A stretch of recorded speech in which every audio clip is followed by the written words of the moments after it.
大家好，我是小雷。镜子马上要过生日了，去年的生日啊过得很不开心，是在医院里过的。那么今年呢，儿子都已经1岁了，给他定做了一对黄金的耳环，今天完工了，赶紧去取货。还好我预约了取，不然又要排队了。哇，这么多金！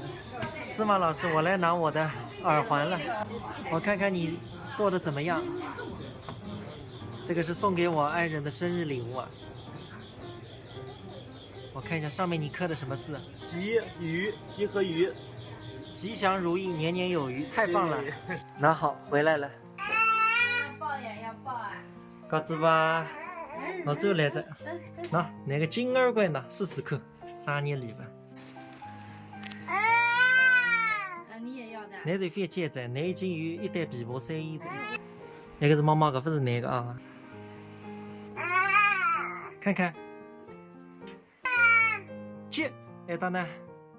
鱼，没还扣个，你搞到哪哈？哦，可在，没人猜呢，还是？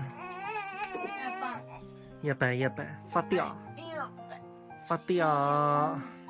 之前我看到很多粉丝评论啊，说我拿外婆的老货去熔了，做这些小东西非常的败家。其实我不这么认为，本来的话只是一个100多年的老手镯，一份传承。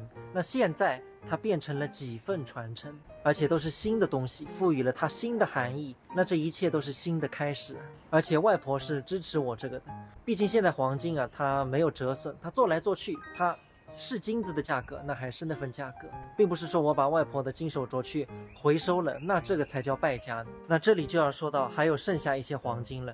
外婆那个手镯33.4克，做了一个小琵琶7克，做了一把小三弦9克，这个耳环是5克，也就是说还留了10克左右。那本来的话呢，我是想剩下一点就回收了吧，也能有大几千块钱，但是司马老师建议我就不要那么做，因为盛世古董，乱世黄金嘛。我想想完全正确的，现在这个时代啊，留一些黄金肯定是能够保值的。所以我让司马老师再帮我设计了一个乐器上的小配件，等他做好了，过2天我去拿。